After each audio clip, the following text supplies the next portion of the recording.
Inducción electromagnética. En 1820, Hans Christian Ørsted hizo el gran descubrimiento de convertir la electricidad en magnetismo. Y en ese momento todo científico de Europa supo que había otro gran descubrimiento que había que conseguir. Y que era usar el magnetismo para crear electricidad.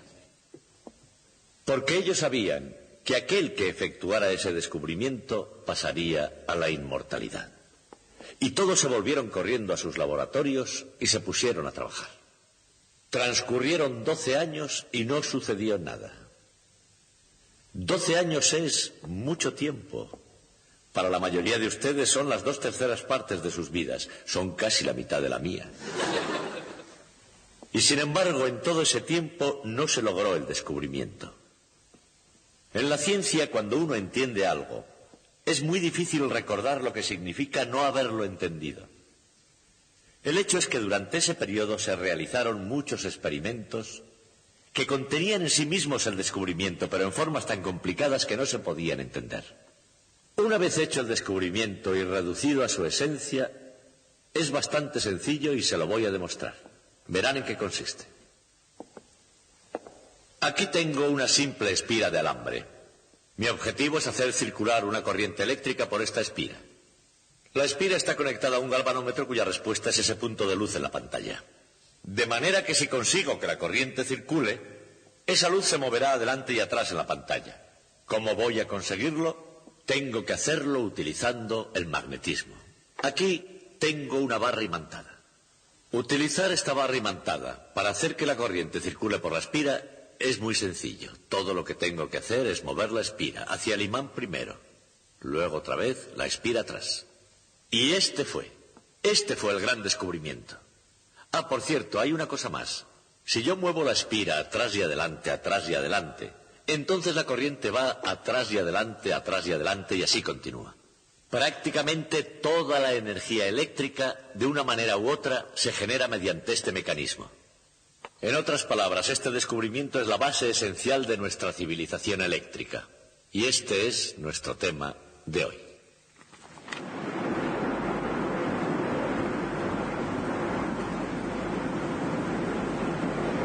Sin energía, las civilizaciones no van a ninguna parte, ni siquiera en círculos. Pero con un viento fuerte y constante y con una máquina relativamente simple, puede haber una fuente inagotable de energía en cualquier lugar. Y una vez convertida en electricidad, se logra lo que la antigüedad probablemente jamás imaginó. Hoy día parece fácil a primera vista, pero para comprender cómo produce electricidad el viento, es necesario profundizar un poco más y adquirir un poco de perspectiva histórica.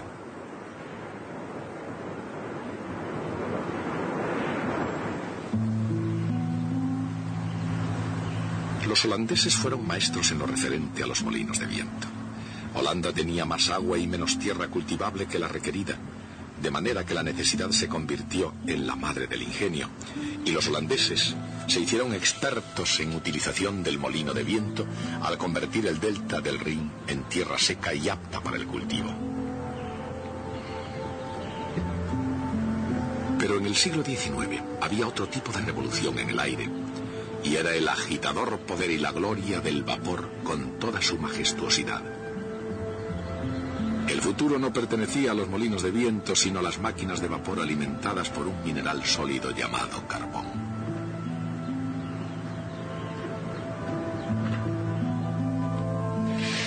El carbón era barato, tan firme como una roca y tan práctico como las cercanas vías del tren, de modo que durante algún tiempo se estuvo quemando carbón.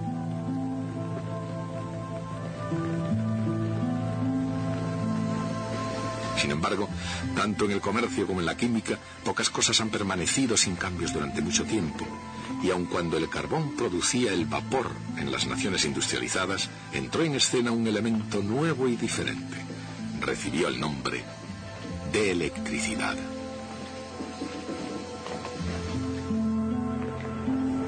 En ningún sitio se dedicaron a ella con más ardor que en la Royal Institution de Londres.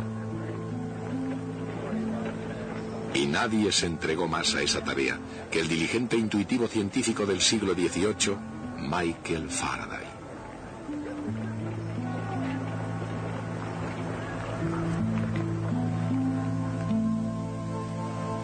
Indagó en los misterios de la ciencia porque para él el edificio de la naturaleza fue creado con una unidad fundamental.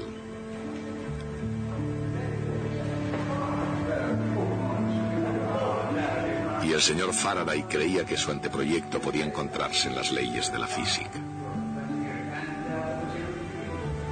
Con esa creencia, Faraday se sintió motivado a desterrar un nuevo eslabón entre dos de las fuerzas fundamentales de la naturaleza, el magnetismo y la electricidad.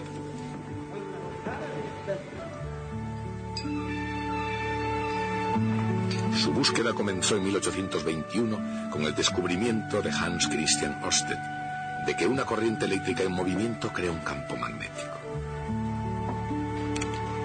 En primer lugar, Faraday reprodujo el experimento y luego, dando un rodeo, dio un gran paso adelante. Inventó un dispositivo que se mantenía dando vueltas siguiendo el campo magnético circular creado por una corriente. Y a partir de entonces, cuando la gente pensaba en algo que daba vueltas para producir energía, ya no pensaba solamente en los molinos de viento o en máquinas de vapor. Con este asombroso dispositivo, una corriente eléctrica podía crear trabajo físico. En otras palabras, este fue el primer motor eléctrico del mundo.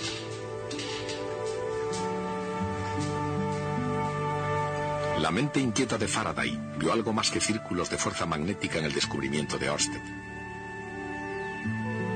Vio una cuestión científica crucial. Si una corriente eléctrica podía crear un campo magnético, ¿podría un campo magnético crear una corriente eléctrica?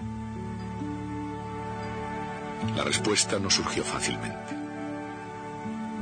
Tomó aceite para su lámpara, y papel, genialidad y tenacidad. Innumerables combinaciones de bobinas, imanes y alambres. Necesitó más de una década, por lo que sus biógrafos hablan de su legendaria paciencia.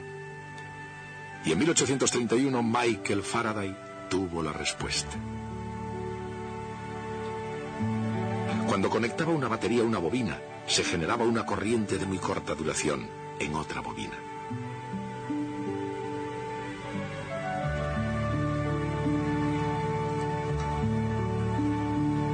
Él había encontrado la respuesta, y en el proceso había descubierto el principio de inducción electromagnética. ¿Cómo funciona realmente la inducción electromagnética? En otras palabras, ¿cómo puede un campo magnético producir una corriente eléctrica en un circuito?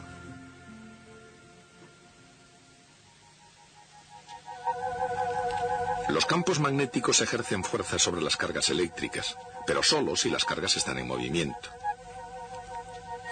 La dirección de la fuerza es perpendicular a la velocidad y al campo, y depende del signo de la carga, en este caso negativa.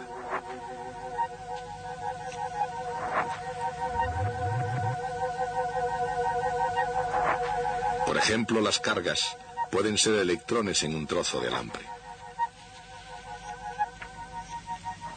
El simple movimiento de un alambre a través de un campo magnético hace que una corriente trate de originarse en él. Pero el campo de una barra imantada puede ser perpendicular en cada punto a una espira circular de alambre. De manera que al mover la espira se crea una fuerza que produce una corriente a lo largo de la espira. La corriente circula en un sentido si la espira se mueve hacia arriba, y en otro si la espira se mueve hacia abajo.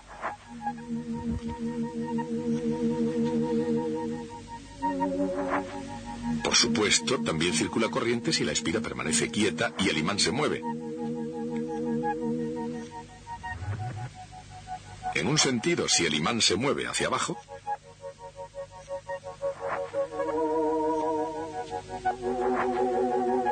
y en el otro, si el imán se mueve hacia arriba. De hecho, Faraday descubrió que cualquier método que modificara el campo magnético a través de un circuito produciría una corriente.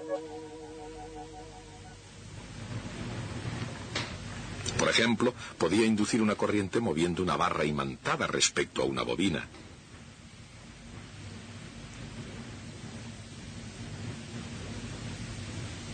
Y cuando Faraday conectaba una bobina a una batería, el aumento repentino del campo magnético inducía una oleada de corriente en otra bobina. Ambas ideas pueden expresarse en términos de flujo magnético.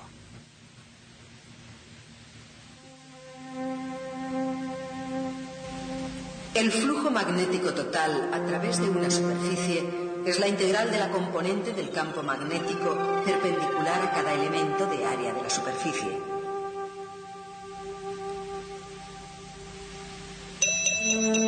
Cuando una espira de alambre se mueve a través del campo de una barra imantada, el flujo a través de la espira varía continuamente. El flujo variable hace que aparezca una corriente igual que si fuera producida por un voltaje.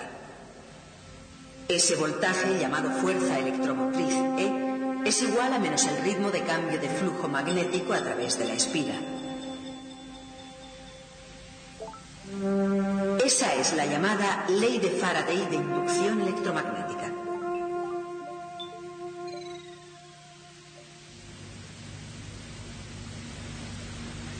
Una generación más tarde y en otro continente, otros geniales pioneros sacarían el mayor provecho del descubrimiento de Faraday. Sus nombres eran Thomas Edison y Nikola Tesla. Sin embargo, a diferencia de Faraday, su principal ambición era poner en funcionamiento máquinas y conseguir que fueran rentables económicamente. Edison comprendió que el negocio de la electricidad podía dar grandes beneficios, pero si quería obtenerlos, tendría que iluminar la ciudad de Nueva York. Eso requeriría una red de generadores muy potentes. Y con independencia de su forma técnica, el principio de toda dinamo surge de la ley de Faraday de inducción electromagnética.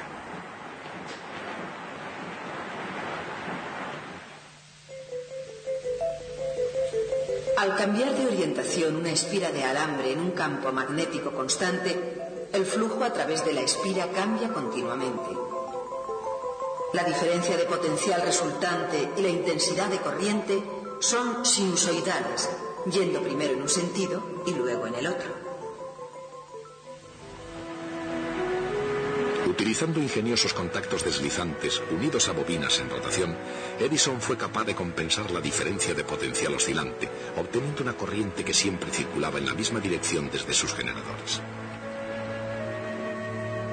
Tesla pensaba que el sistema de corriente continua de Edison era costoso y poco eficiente y que la corriente alterna haría mejor la tarea. Pero sea continua o alterna, queda una cuestión. ¿En qué sentido circula la corriente inducida?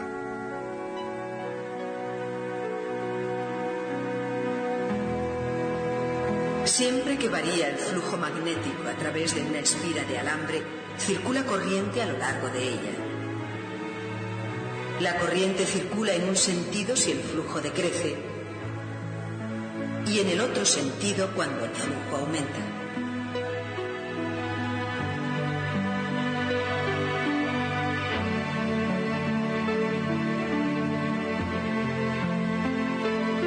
Pero la corriente inducida en el alambre crea a su vez un flujo propio, cuya dirección depende de la dirección de la corriente. El flujo creado por la corriente inducida siempre se opone a la variación del flujo externo. Esta regla es conocida como ley de Lenz. El resultado de la suma de ambos campos es una disminución del ritmo a que puede variar el flujo magnético a través de un circuito.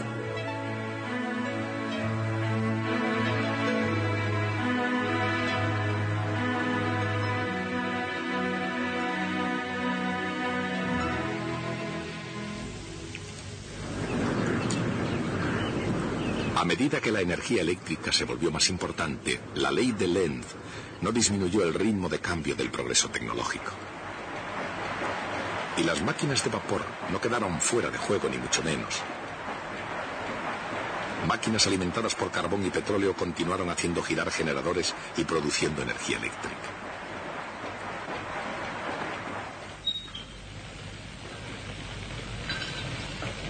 Sin embargo, cuanta más cantidad de carbón y petróleo se extraía y utilizaba, tanto más evidente resultaba que la Tierra cuenta con una cantidad limitada. Y según algunas personas, en lo que a combustibles fósiles se refería, ya se podía vislumbrar el fin. De modo que la investigación de alternativas continuó. Durante algún tiempo la energía hidroeléctrica surgió como una promesa.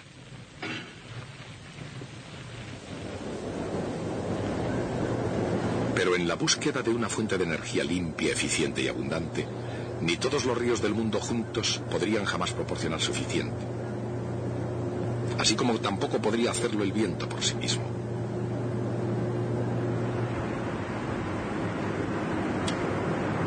Pero junto con las energías geotérmica y solar, el viento proporciona una energía barata y descentralizada que puede compartir la carga con las plantas generadoras centralizadas y tradicionales. Valiéndose de la tecnología actual, estos molinos son mucho más eficientes que sus semejantes holandeses de hace unos siglos.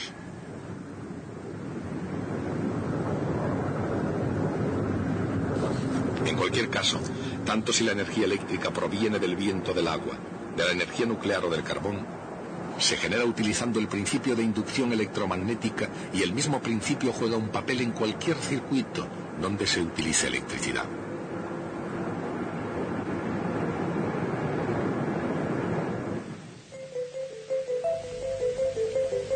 Una corriente eléctrica en cualquier circuito crea un campo magnético que en cualquier momento que cambie induce una corriente en el propio circuito que se opone a ese cambio. Este fenómeno se llama autoinducción. El efecto de la autoinducción es más intenso en una bobina de muchas espiras llamada solenoide, y es precisamente porque forma muchos lazos alrededor del flujo cambiante.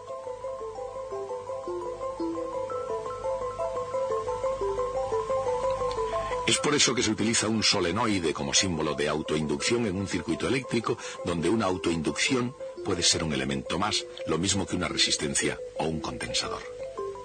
Una corriente creciente causa en una autoinducción una fuerza electromotriz opuesta de acuerdo con la ley de Faraday.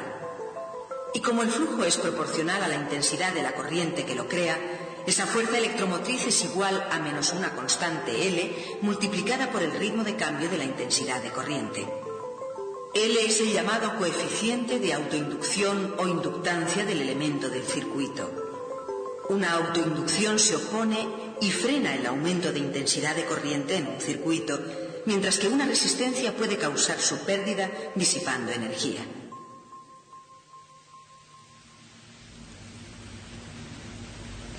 Pero más allá de estas consideraciones prácticas, ¿qué valor tiene la teoría de Michael Faraday? Para los principiantes, a diferencia de un motor, no es sencilla y evidente. Y a diferencia de cualquier máquina, no es algo a lo que se pueda poner precio. De hecho, el valor de la inducción electromagnética está más allá de la economía política de la tecnología. Y es porque la teoría de Faraday revela algo nuevo sobre la esencia de los campos eléctricos y magnéticos, y en su avance cambia las reglas por las que se rige la naturaleza en su juego.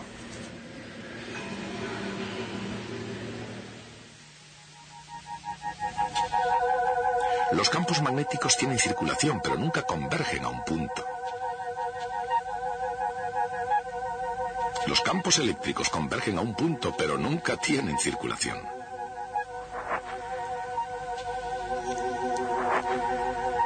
En lenguaje matemático eso significa que la integral de línea de un campo electrostático a lo largo de cualquier trayectoria cerrada es siempre igual a cero.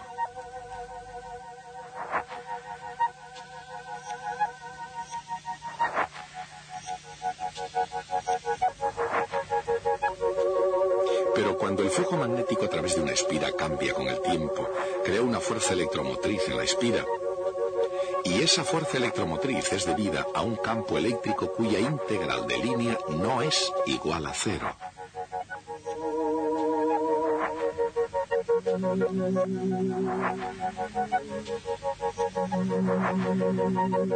En otras palabras, sí que hay una forma de hacer que los campos eléctricos tengan circulación, después de todo, y es variando el flujo magnético.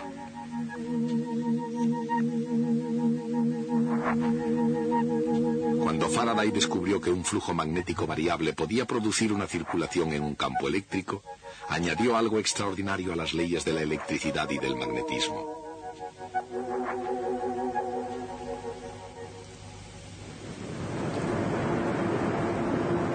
De manera que, mientras frecuentemente se dice que no hay nada nuevo bajo el sol, este dicho no se aplica a la inducción electromagnética.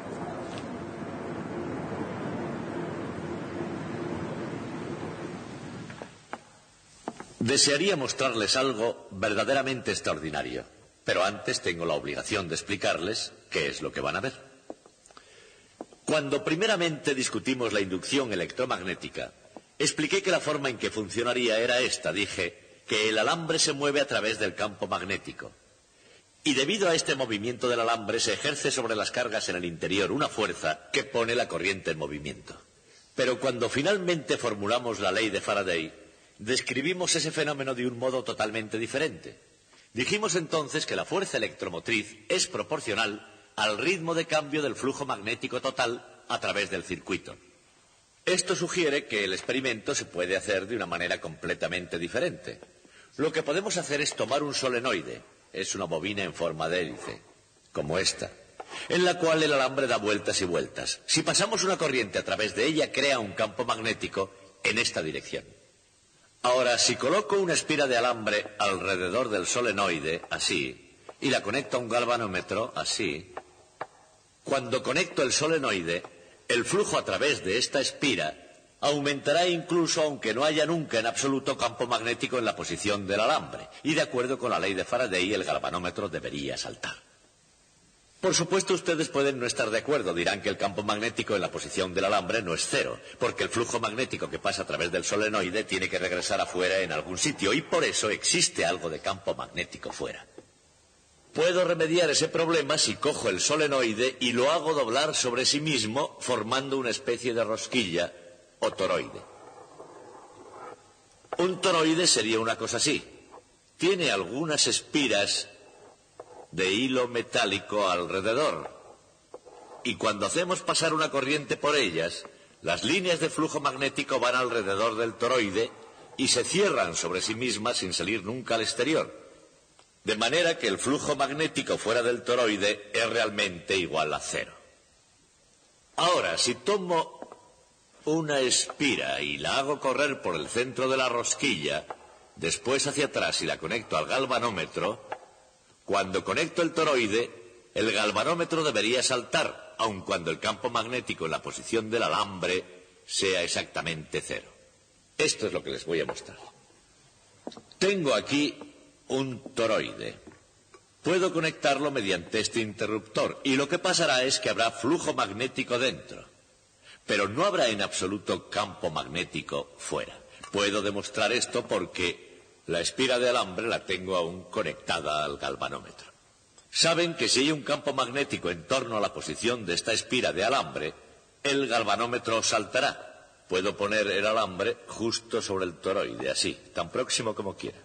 Lo conecto con este interruptor y podrán ver que no sucede nada. El galvanómetro no se mueve nada cuando abro o cierro el interruptor. No sucede absolutamente nada.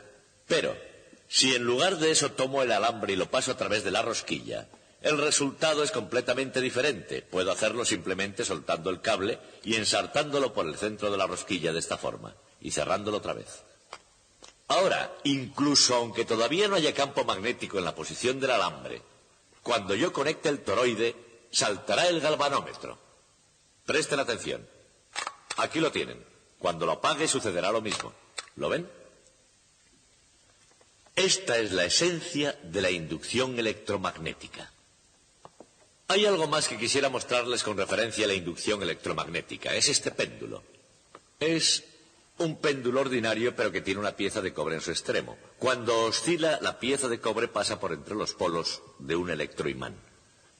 El electroimán ahora no está conectado.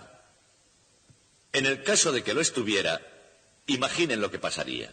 La pieza de cobre oscilaría dentro del campo magnético. Debido a que se mueve dentro del campo magnético, entonces por inducción electromagnética se inducirían corrientes eléctricas en el cobre. Siempre que circulan corrientes eléctricas por un metal producen calor, y si se calienta significa que se estaría perdiendo energía en algún sitio. ¿De dónde procede esa energía? El único lugar del que puede proceder es de la oscilación del péndulo. El péndulo debería disminuir su velocidad si conecto el electroimán, cosa que puedo hacer cerrando el interruptor. Esto es lo que voy a hacer. Haré oscilar el péndulo de nuevo. El péndulo empezará a oscilar. Fíjense en el ritmo de oscilación. Y cuando cierre el interruptor, podrán comprobar que el péndulo disminuye su velocidad. Así que mucha atención. Lo pongo a oscilar, cierro el interruptor precisamente ahora y observen. ¿Qué? ¿Se dan cuenta? Me gustaría que vieran otra cosa. La inducción electromagnética no solo puede detener una pieza de metal, también la pone en movimiento, porque a una pieza de metal no le gusta estar donde hay una intensidad de campo magnético muy fuerte, como el que tengo aquí. Si coloco este aro de aluminio, podremos ver que en cuanto lo conecte, el aluminio de hecho dará un salto en cuanto esté conectado.